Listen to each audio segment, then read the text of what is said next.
سلام و عرض ادب خدمت شما خانم ها و آقایان. امیدوارم هر جایی که هستید حالتون خوب باشه. من امیر شفیعی هستم، مدرس مهارت های فردی و هوش مالی. خوشحالم که به قول خودم عمل کردم و با 7 راه درمان بیپولی در خدمت شما هستم. چرا میخندم و خوشحالم؟ خب چرا نخندم؟ 7 راه درمان بیپولی رو صدها بار تدریس کردم در سمینارهام و خروجیش عالی بوده. فرض رو بر این بذاریم که شما عزیزی که داری این ویدیو رو نگاه میکنی، نه پول نقد داری، نه سرمایه گذاری کردی جایی، نه درآمدی داری، هیچی، صفر. یا حتی فرض رو بر این میذاریم که منفی صفر هستی. آیا میتونی یه برنامه‌ریزی کنی که ظرف 3 تا 5 سال آینده یه جستی بگیری بگی من هم پولدار و ثروتمند شدم؟ بله، اگر بخوای میتونی. تجربه نشون داده که ما نمیتونیم به کسی بگیم تو میتونی. اگه بخوای میتونی. خب بذارید اول تعریف کنم که اصلا چرا درمان بیپولی؟ مگه بیپولی مریضیه؟ بله. بیپولی از یک ناتوانی میاد، از یک مریضی میاد، از یک مریضی کوچولو که یواش یواش بزرگ میشه و بعد به بدهی‌های بزرگ تبدیل میشه و بعد خدای نکرده اتفاقهای بد، زندان و خیلی اتفاقهای بد. یا خیلی از این کارهایی که تو اجتماع دارن میکنن، چه در ایران چه خارج از ایران، به خاطر پول هر کاری میکنن، هر کاری شیطانی میکنن. اینه که خیلی ها میان میگن آقا پول شیطانیه، که در ادامه بهتون میگم که این تفکر چقدر اشتباهه.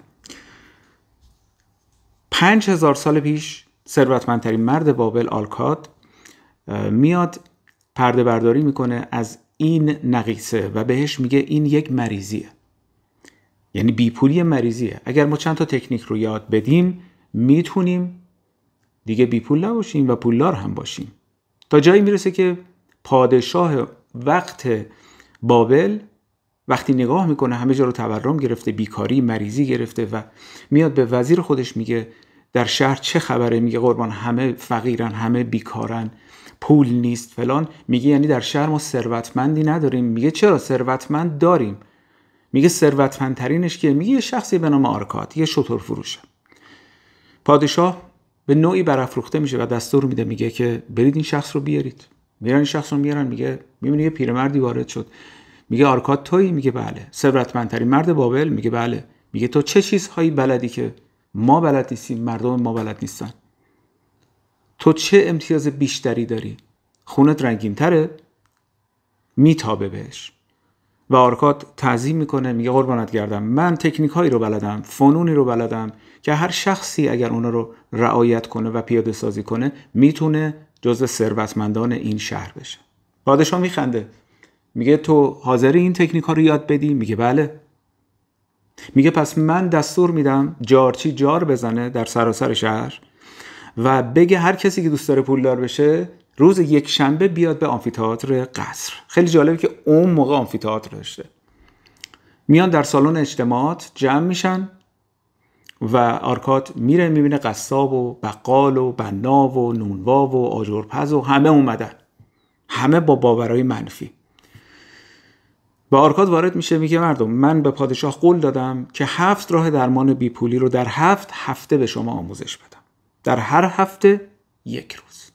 و اونا شروع میکنن سر و صدا کردن، نق زدن. آقا مگه میشه با این وضعیت؟ مگه میشه پولدار شد؟ چی داری میگی؟ نفست از جای گرم بلند میشه، حسای بد فلان.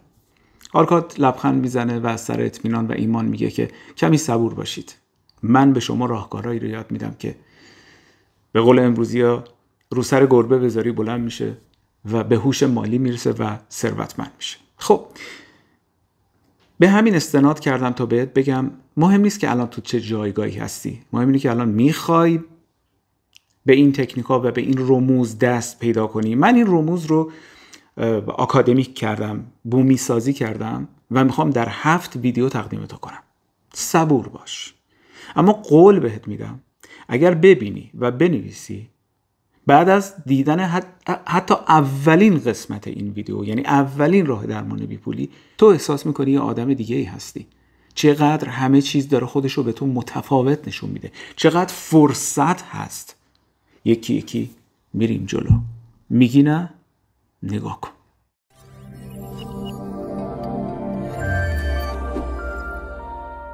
امیر شفیعی 20% باش. بریم سراغ اولین راه درمان بیپولی. اولین راه رو من به 5 قسمت تقسیم کردم که خیلی راحت و چیدمان شده بتونم تدریس کنم و تو هم خیلی خوب فهم کنی و متوجه بشی. اولین راه باور هست. باورها نظام اصلی یک انسان هستند. یعنی ما ماشین اثبات باورهامون هستیم. صبح تا شب تو خیابون راه میریم که باورامون رو ثبت کنیم. اگر باورمون که بازار خرابه، اگر باورمون که پول نیست، اگر باورمون که همه چیز بده، ببین هر چیزی که باور داشته باشیم اونو دنبالش میریم و ثابت میکنیم. مثلا باور داریم که اگر L90 به رنگ زرد بیاد بیرون خیلی قشنگه، میریم و نگاه میکنیم L90 به رنگ زرد، شاید هم الان بگی اصلا من تا الان ندیدم، منم تا الان ندیدم، ولی وقتی دقت کنی میبینی تو یه مسیر چند کیلومتری چند تا L90 زرد دیدیم. انسان باوراشو ثابت میکنه، چه خوب چه بد. و هر کسی در 80 سالگی در پیری خودش، کهنسالی خودش به این فکر میکنه که من چه باورهایی رو ثابت کردم. باور کردم یعنی این باور رو ثابت کردم که همه دزدن، بازار خرابه، همه باید معتاد شن، یا نه همه باید دکتر شن، همه باید مهندس شن، همه باید استاد شن، همه باید پولدار شن. بالاخره هر کسی یه باوری داره دیگه. هر کسی یک باوری داره. این باورها از کجا آمده؟ از آموزش‌های مستقیم و غیر مستقیمی که توسط خانواده و عوامل دیگر به ما خورونده شده، به زور فرونده شده. خانواده، مدرسه، محیطی که توش بزرگ شدیم، رسانه‌های مجازی، اخبار، تلویزیون، رادیو، مجلات، همنشین‌های ما، همبازی‌های ما. همیشه گفتم بارها شده بود که در محله‌ای که زندگی می‌کردیم یه کسی میومد در نقش رفیق به من پیشنهادی رو میداد. یه بار پیشنهاد میداد بیا این نقره‌ها، این آلومینیوم‌های بانک صادرات رو بکنیم ببریم بفروشیم. که من ترسیدم، گفتم بذار برم مامانم اجازه بگیرم بیام. هولوش 11-12 سالم بود. یه بار یکی اومد گفت بیا بشینیم سیگار بکشیم. یه بار یکی اومد گفت بریم فلان جا دزدی بکنیم. به خاطر همین که میگم محله ها، جغرافیا خیلی تاثیر میذاره، لوکیشن خیلی تاثیر میذاره رو تربیت فرزندان ما. جنوب شهر، مرکز شهر یا شمال شهر خیلی تاثیر میذاره روی فرهنگ و تربیت فرزندان ما از جمله خود ما. بذارید یه داستان جذاب براتون تعریف کنم. یه عروس خانومی تازه اومده بود تو خونه خودش و خونه بخت و همه میدیدن هر موقعی میخواد ماهی درست کنه سر و تهش رو میزنه. یکی از فامیلاش ازش سوال کرد فلانی، مثلا شمسی خانم، برای چی سر و ته ماهی رو میزنی؟ گفت نمیدونم، مگه رسم نیست؟ گفت نه. گفت من از مادرم یاد گرفتم. رفتن سراغ مادرش، پرسید، گفت مادر جان برای چی سر و ته ماهی رو همیشه میزدی؟ گفت والا نمیدونم، مگه رسم نیست؟ گفت نه. گفت مادرم این کارو میکرد. رفتن سر خونه مادر بزرگ. گفتم مادر بزرگ برای چی سر و ته ماهی رو میزدی اون موقع ها؟ گفت والا ما یه قابلمه داشتیم، هیچ چی دیگه هم نداشتیم مثل الان تفلون و فلان و بسار و اندازه های متفاوت. ما همه چیمون رو تو همون یه دونه درست میکردیم و با ماهیایی که بابات میگرفت تو این قابلمه جا نمیشد. به خاطر من سر و تهش رو میزدم. و این الان رسیده به اینجا که عروس خانم تصور میکنه که این یک باوره و یک عرفه و یک رسمه و باید سر و ته ماهی رو بزنی. حالا این کله رو ببین، میلیون ها باور توش خورونده و فرونده و چپونده شده بدون اجازه ما. از کجا؟ خانواده، رادیو، تلویزیون، سینما، مجلات، دوستان و که قبلا گفتم. کدومش درسته؟ نتیجهش رو ببینیم. اگر باوری که داریم ما رو به این نتیجه میرسونه که انسان بهتری باشیم، ثروتمندتر باشیم، حالمون خوب باشه، معنوی‌تر باشیم، مهربانتر باشیم، منعطف‌تر باشیم، اون باور درسته، ضرر به کسی نزنیم. اما اگه می‌بینی باوریه که داره دیگران رو اذیت میکنه، خودمون رو اذیت میکنه، خب این باور غلطه. مثلا مادر هرسخور بوده، بابای هرسخور بوده، از همه رنجش داشته، از همه هرس میخورده، خب این غلطه. ولی از بس تکرار شده تبدیل شده به یک باور. باور چیه؟ عمیق‌ترین فکری که در ضمیر ناخودآگاه قرار داره و این هی تکرار شده. غلط یا درست شده باور. تا اینجا رو داشتی؟ حالا بریم سراغ، من این باور رو 5 قسمت تقسیم کردم که خیلی خوشگل بهت بگم، لب به مطلب. باور اصلی، لطفاً بنویس. باور من به جهان هستی چیه؟ آیا یه دنیایی ما توش آفریده شدیم همش بدبختی و بیچارگی و بیبرقی و بیابی و گرونی و تورم و فلان؟ آیا به فاصله 2 ساعت اونورتر از کشور ما هم کسی اینجوری فکر میکنه راجع به مثلا جهان هستی؟ نه، چون اون اصلا نمیدونه بیبرقی چیه، بیابی چیه، گرونی چیه، تورم چیه. باور به جهان هستی، هر کسی از ظن خود شد یار من و از درون من نجست اسرار من. هر کسی از دید خودش به دنیا نگاه میکنه، به این میکروفون نگاه میکنه، به این ساعت نگاه میکنه، به این انگشتر نگاه میکنه، به من نگاه میکنه. این همه ما طرفدار داریم، فالوور داریم و همه میان لطف دارن. یه نفر میاد حالش هم به هم میخوره، خب حق داره، میتونه بره یه کسی رو انتخاب کنه که دوستش داره، بشینه پای صحبتاش. جهان آزادیه. حالا اینکه بعضیا از حکومت ها میان این آزادی رو میگیرن، آزادگی رو که نمیتونن بگیرن، که آزادگی از درون انسان ها میاد. پس من جهان هستی رو چجوری بهش باور دارم؟ طبق تربیت هایی که شدم. آیا اینطوری فکر میکنم که جهان بدشانسیه، لب دریا برم، لب چشمه برم خشک میشه، من مثلا حالم از این جهان به هم میخوره، همه دزدن، همه گرگن، هیچی سر جاش نیست، همه چی به هم ریخته، همه چیز یلخیه؟ یا نه، میگم جهان هستی یک خالق داره و اون خالق خوب میدونسته که چه چیزی رو کجا بذاره و چطور بیافرینه. همه چیز نظم داره در این جهان هستی. همین ماه، کره ماه 3 سانتیمتر نزدیک بشه به کره زمین، تمام سیلاب ها و زلزله ها به وجود میاد. دور بشه اتفاقات دیگه میفته. همه چیز بر اساس یه نظمی داره. همین آب رودخونه ها اگه برگرده صدای دلخراشو میده که خیلی از انسان ها کر میشن. همین آب رودخونه ها که خوشگل داره میره، بر اساس نظم و ترتیب و نوت هایی نوشته شده. و خداوند طبق کتابای دینی اومده گفته من تمام این قدرت رو به تو میدم انسان، تو فقط اشاره کن، تو رهبر ارکستری، اشاره کن ببین چی میخوای. بچه‌ها خوب گوش بدید، خدا شاهده، بچه‌هایی که منو میشناسن در طول این 3000 تا سمینار و این چند میلیون نفری که آموزش دادم میدونن که امیر شفیعی اهل تعارف نیست. من اهل تعارف نیستم. وقتی میگم همه چیز منظمه، ایمان دارم بهش که دارم میگم منظمه. ما باید به جهان هستی، به رویش، به موفقیت، به شادابی، به کامیابی ایمان داشته باشیم.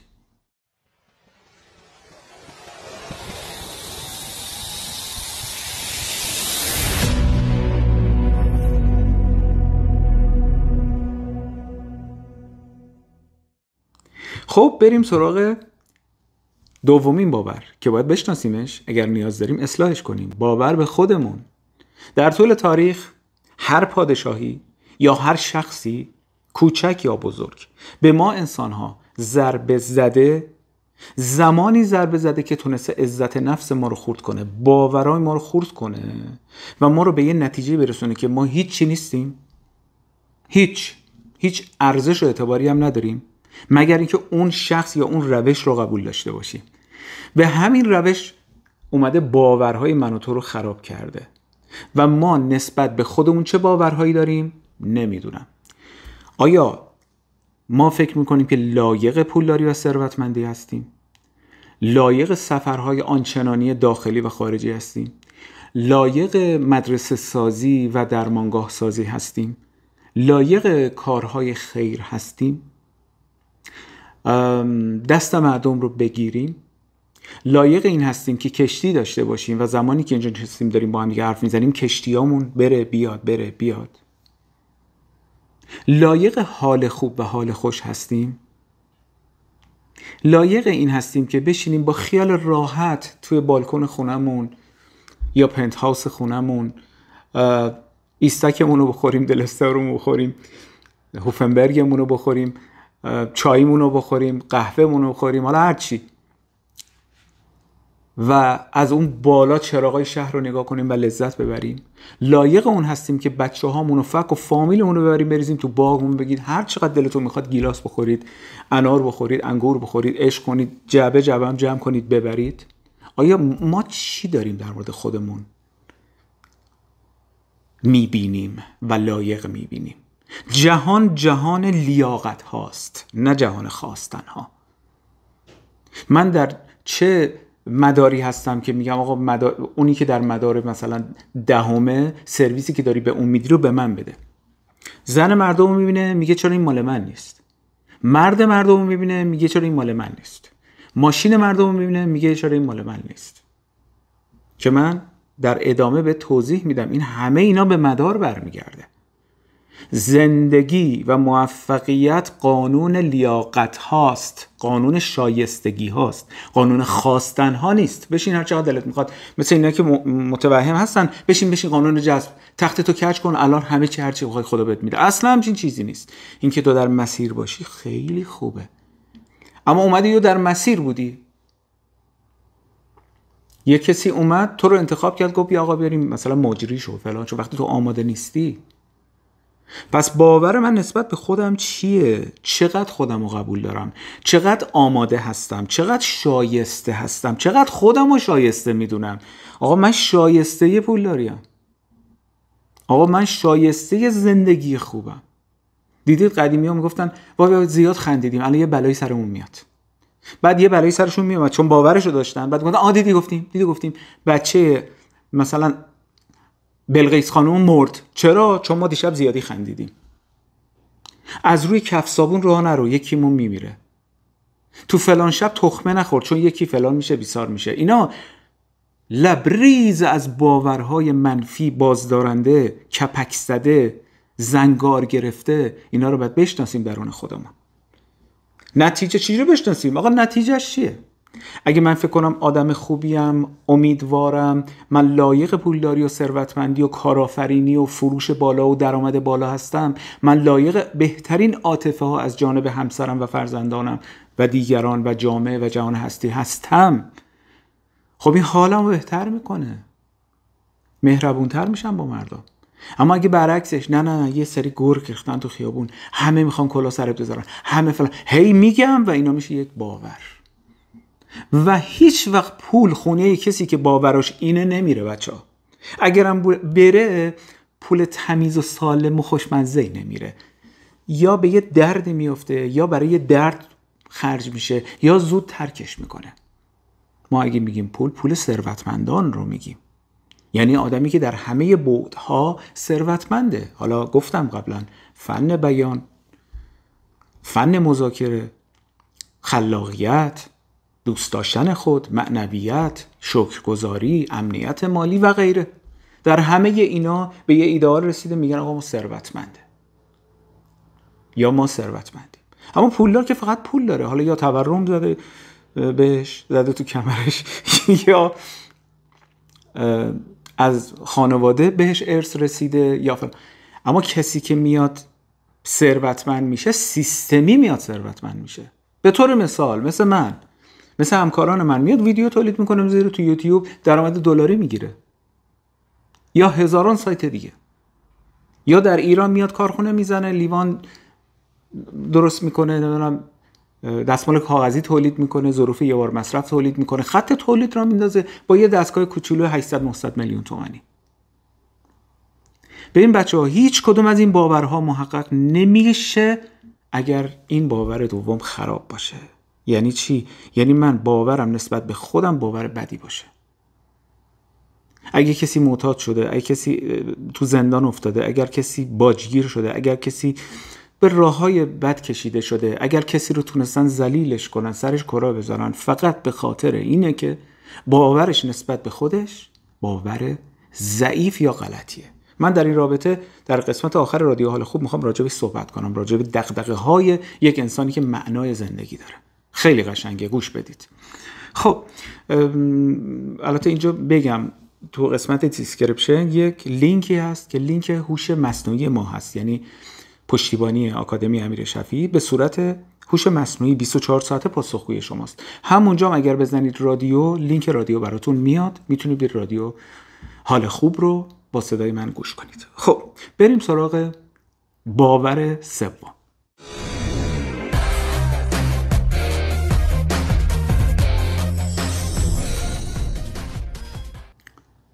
باور سوم، باور به پول.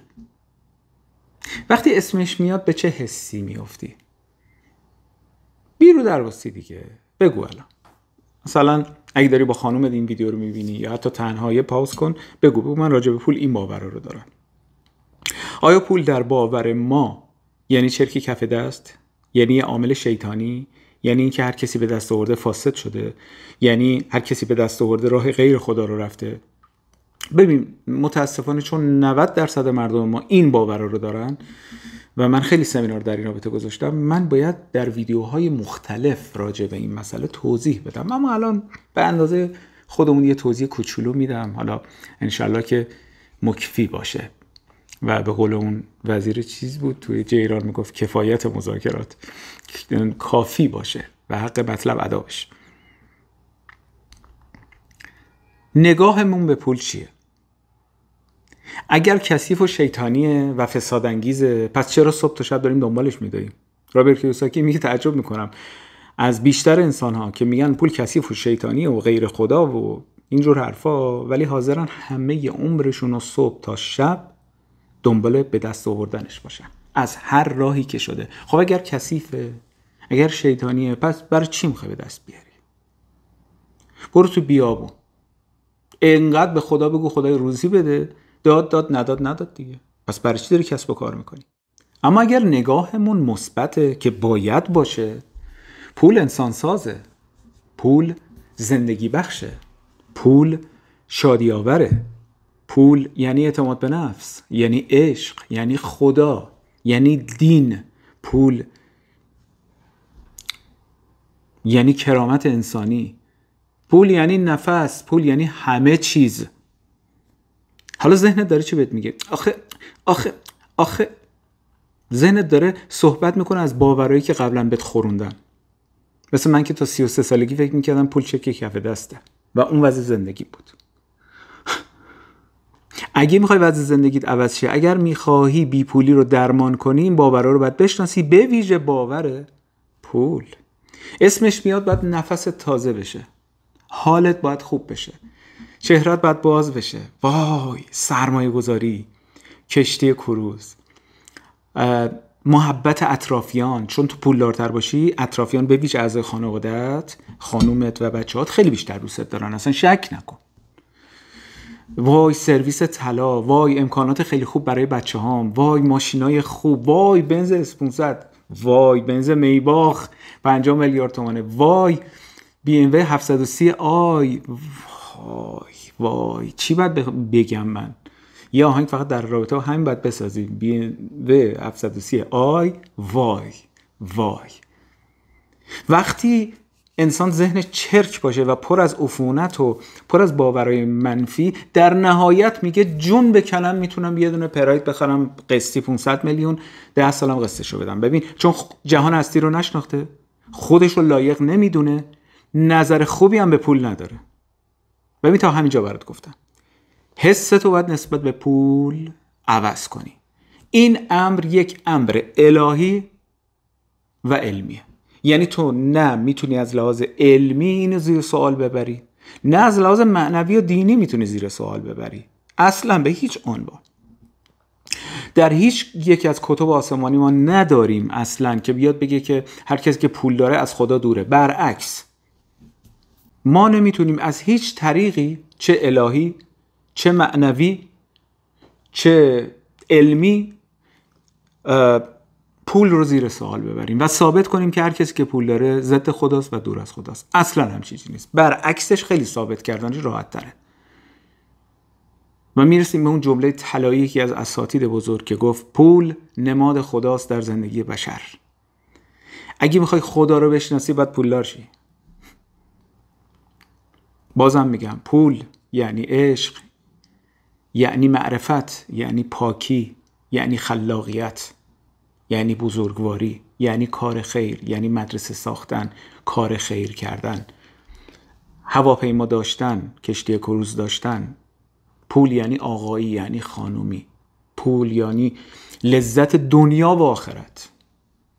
حالا اگر تو هر کدومش گیر داری، تو گیر داری، ولی اونایی که رفتن انجامش دادن گیری ندارن توش. اون آدمی که 180 تا مدرسه ساخته، اون آدمی که مثل پروفسور سمیعی این همه بیمارستان ساخته، 170 تا بیمارستان در سراسر دنیا داره تحت نظرش کار میکنه و اینا محبوب خدا هستن، نه منفور خدا. منفور خدا اون آدم لوسیه که کار نمیکنه و به خاطر بیپولی و همین نگاههای بدش به پول میره تو جامعه به مردم آسیب میزنه، کیف زن مردم رو میزنه، تو خیابون میکشتش، باجگیری میکنه، مواد میفروشه و خیلی کارهای دیگه میکنه. این منفور خدا و جهان هستیه و خودش. پس پول شیرینه. بریم سراغ باور 4. باور به پولدارها و ثروتمندان. وقتی از کنار پولدارها و ثروتمندان رد میشی چه احساسی داری؟ چه باوری داری؟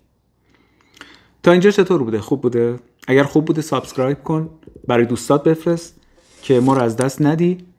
و این کانال یوتیوب در از چند ماه راه اندازی شده، حدود 3 ماهه و این همه استقبال شده و خدا رو شکر میکنم از داخل کشور ایران و خارج از کشور ایران. گفتم قبلا از 4 قاره، از 5 قاره و مخاطب داریم. خدا رو شکر میکنم، به خاطر همینه که اینقدر روحیه بالایی دارم. باور به پولدارها و ثروتمندان از کجا میاد؟ از چیزایی که به اون خوروندن. وقتی ما یه پولدار رو میبینیم با یه ماشین خوب، وقتی ما یه ثروتمند رو میبینیم با ملک های زیاد، شمال کشور، جنوب کشور، خارج از کشور، ما چه حسی به همون دست میده؟ اون حس خیلی مهمه. ما چه باوری به همون دست میده؟ اصلا میگیم که معلوم نیست از کجا دزدی کرده، حالا معلوم نیست حق کیا رو خورده، اینجوری کرده. مردم من خیلی جالبه براتون بگم، سال 96 230 تا پرواز هواپیمایی فقط داشتم، به شهرهای مختلف کشور و سمینار میذاشتم که جمع این سمینار من تا به امروز حدود 3000 تا سمینار شده و خیلی ها داشتن میخوردن و میخوابیدن و مختار نگاه میکردن و جمعه نگاه میکردن برای 10مین بار. ولی همونا اومدن گفتن این امیر شفیع بنز خریده، ببین معلوم نیست کلاه کیو برداشته به اینجا رسیده، مبلمان خونش اینه، ببین معلوم. شروع کردن تهمت زدن. در اون لحظه حالشون رو خوب کرد ولی در طولانی مدت حالشون رو بد کرد. با کی؟ با خودشون. نمیشه که یه آدمی این همه سمینار بذاره، این همه کوچ بره، 16 راه درآمدی داشته باشه، کتاب بفروشه، مشاوره بده، درآمدهای دلاری داشته باشه، بعد ما بیایم بگیم آها معلوم نی حق کیو خورده، اومده اینجوری کرده اونجوری کرده. هستن به محض اینکه پاتو تو مسیر موفقیت میذاریم، به ویژه مالی، عزیزترین کسایی که فکرشو نمی‌کنی پشت سرت حرف میزنن. حالا تو ویدیوهای 7 راه درمان بیپولی اینا رو کامل برات باز میکنم. خب نمیتونیم جلو دهن اینا رو ببندیم، باید کارمون رو بکنیم، مسیرمون رو ادامه بدیم، به هدفمون نگاه کنیم. اینو باور کنید که وقتی من با یه موتور کار میکردم، من از مغازه پدرم اومدم بیرون، قهر کردم و شروع کردم با موتور مسافرکشی کردم و رفتم توی پیک بادبان. خدا شاهده وقتی اونجا چون کتاب میخوندم نگاه میکردم، حسم به پولدارها و ثروتمندان حس خوبی بود، ولی الان خیلی حس متعالی تریه. میرفتم کنار خونهشون، یادمه تو شهرک غرب، میزدم اینجوری به خونهش، میگفتم بابا دمت گرم، چی ساختی؟ 18 میلیارد پول این خونه است. البته خونه ای که الان دیگه 18 میلیارد نیست، 3000 میلیارد تومنه. اون موقع 18 میلیارد بود. استخرم داره، جکوزی هم داره. بابا دم شما گرم، چی کار کردی که به اینجا رسیدی؟ وقتی خانومی رو میبینی که پشت ماشین نشسته، تا اینجا طلا داره، کولرش رو روشن کرده، شیشه رو داده بالا و تو توی پیکان پراید زپرتی نشستی، شیشه ها پایین، عرق کردی، عصبانی هستی، پلیس هم تازه جریمت کرده، همون لحظه وقتی به این خانوم یا مثلا به یه آقا نگاه کنی چه احساسی داری؟ چه باوری اصلا راجبشون داری؟ اون باوره اگر مثبت باشه تو رو میاره میذاره جزو اونا، ولی اگر مثبت نباشه تو رو میذاره جزو کسانی که دشمنه ثروتمندی هستند. ضمیر ناخودآگاه ما، بچه خواهش میکنم اینو خوب گوش کنید، ضمیر ناخودآگاه من و تو به عنوان انسان برنامه ریزی میشه، برخلاف یک حیوان و حیوانات. ضمیر ناخودآگاه ما برنامه ریزی میشه از بچگی توسط خانواده و مدرسه و چی و دانشگاه و دبیرستان و سربازی و دوست و رفیق و برنامه ریزی میشه، کدگذاری میشه. میگه هر موقع اینجور انسانا رو دیدی متنفر شو. به بچت هم بگو پسرم اینا اگر پولدار شدن، اگر ثروتمند شدن، اینا حق آدمایی مثل باباتو خوردن، حالا نشستن پشت این ماشینای بنز و بی ام و فلان. ما الان آخه ببین، من چیزایی میاد تو ذهنم، ما الان آدمایی داریم تو روستای خودشون دارن زعفران تولید میکنن، عسل تولید میکنن، قالیچه تولید میکنن و در ماه یه چیزی حدود 2 میلیارد تومان به بالا، من کم گفتم خدا شده، به بالا درآمد دارن. خب معلومه خریدن یه دونه میباخ یا یه دونه بیایم مثلا 730 آی روی مایه 17-18 میلیارد تومان، خب برای این پول چند ماهش مگه میشه؟ پولش 6-7 ماهش میده دیگه.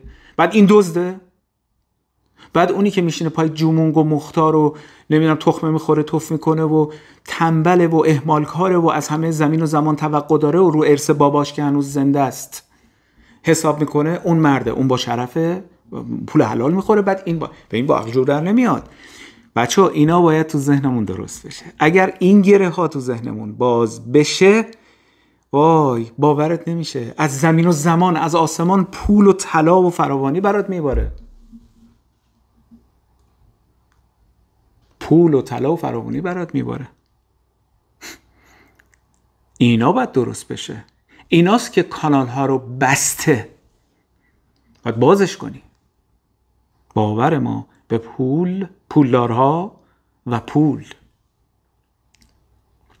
بریم سراغ باور آخر، باور پنجم. و اما باور پنجم که جزو اولین راه درمان بیپولیه. تا اینجا چطور بوده؟ خوب بوده؟ اگر سمینار داشتیم و اگر کارگاه بود و میتونستم به وضوح و فیزیکی شما رو زیارت کنم، مطمئن باشید که خیلی شور و حال بیشتری هم داشتم. اما الان جلوی دوربین نشستم با کلی نور دارم صحبت میکنم، ولی سعی میکنم حال خوبم رو حفظ کنم، انرژیمو حفظ کنم که تو در هر جای دنیا که هستی حس خوب من رو بگیری و حالت بهتر بشه و امروز با امیدتر و امیدوارانه‌تر زندگی بکنی. خب باور پنجم، باور به موفقیت. بچه دنیا دنیای فراوانیه. دنیای فراوانیه. بخواه تا به تو داده شود. بلند شو حرکت کن. هم بخواه هم حرکت کن.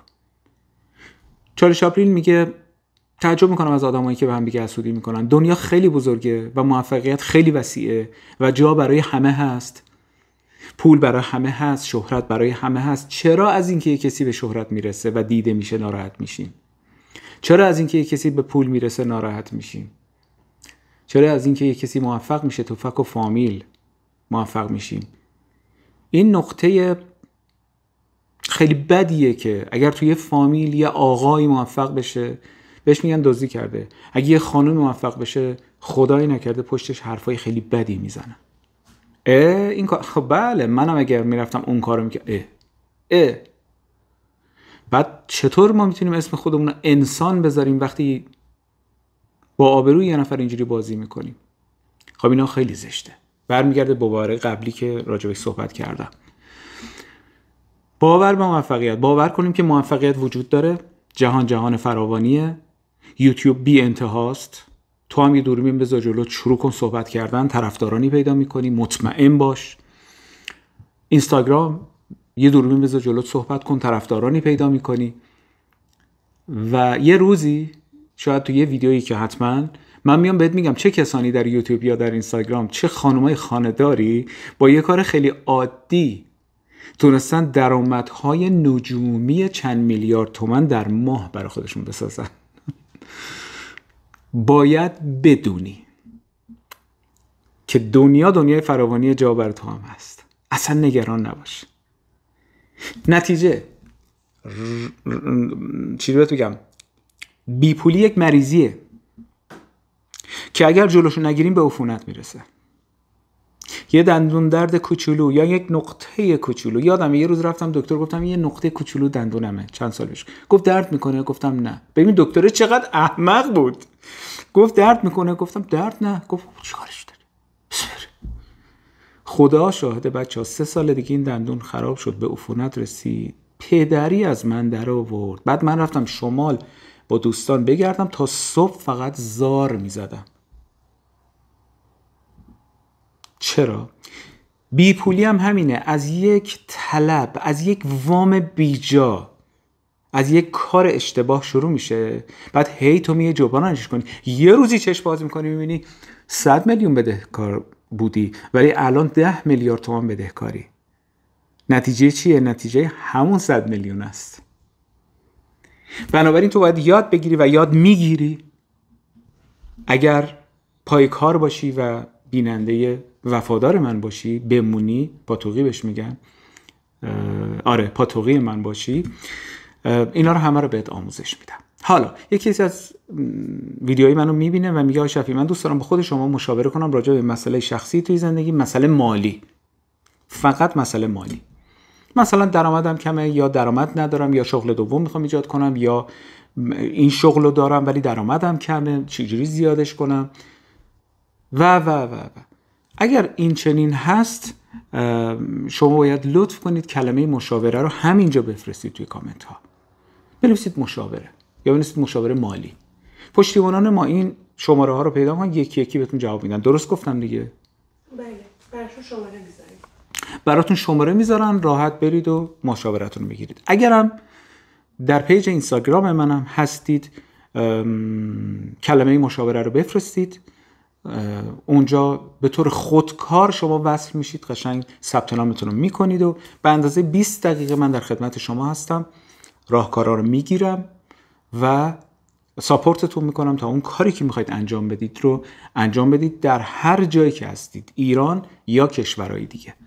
من سعی میکنم تو یوتیوب امید باشم برای کسانی که بیشتر در خارج از کشور دارن زندگی میکنن، ایرانیانی که در غربت دارن زندگی میکنن، که یاد بگیرن که میتونن خیلی درآمدهای بالاتری رو به صورت ارزی و دلاری داشته باشن. اگر موردی نیست اجازه بدید که باهاتون خداحافظی کنم. تیتراژ رو ببینید، خیلی قشنگه، با هوش مصنوعی ساخته شده.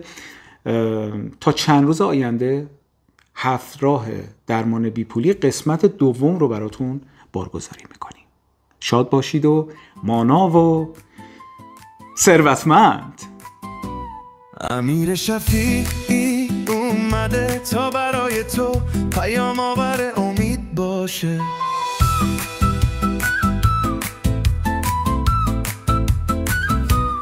امیر شفیعی اومده که بگه از دل هر رنجی باید یه گنج بسازی. امیر شفیعی مربی مهارت‌های فردی و هوش مالیه. او نویسنده 14 کتاب پرفروش در ایرانه. تجربه 3000 تا سمینار رو داره. مردم دنیا رو واقعا دوست داره. امیر شفیعی پیام آور شادی و نشاطه. مربی با معرفتیه تا آخرش باهاته.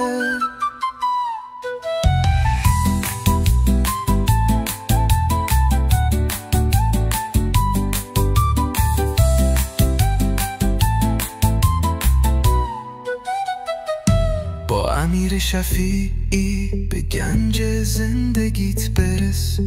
به گنج زندگیت برس. به گنج زندگیت برس. با امیر شفیعی خودت رو بساز، دنیا تو بساز. خودت رو بساز، دنیا تو بساز.